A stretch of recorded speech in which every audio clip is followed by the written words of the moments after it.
Warnings from major market players like Jamie Dimon haven't stopped hedge funds from betting big on Bitcoin. Funds trading cryptocurrencies exploding since the start of this year. Seema Modi joins us now with more on this story. Seema. Yeah, Melissa, there are now more than 120 cryptocurrency funds. 90 of them launched this year. They have a total assets under management of $2.3 billion. A lot of money, but a tiny portion of the $3 trillion hedge fund industry.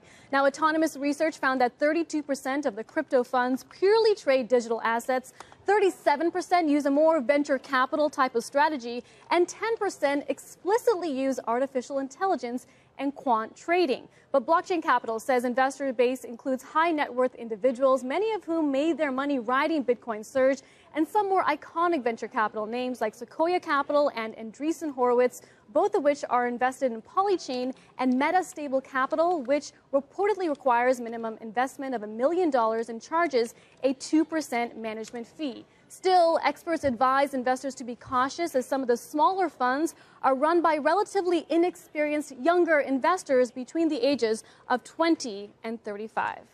What advantages do these hedge funds have, considering that there's not a lot of shorting that you can do with hedge funds? I mean, aside from deciding the allocation between Litecoin and Bitcoin, what sort of advantage do they give? A lot of these funds will tell you that they have a specific strategy when trading Bitcoin. So they'll buy it when it drops because of some concern out of China, and then ride the wave that you see following that. Others are also trying to implement artificial intelligence and quantitative trading, similar to what we're seeing in the equity market. But aren't we seeing situations, Seema, and I don't want to put you on the spot, where literally you could be a company. I read over the weekend there was a company that added Bitcoin to its name. Yeah. And the stock went up. It skyrocketed.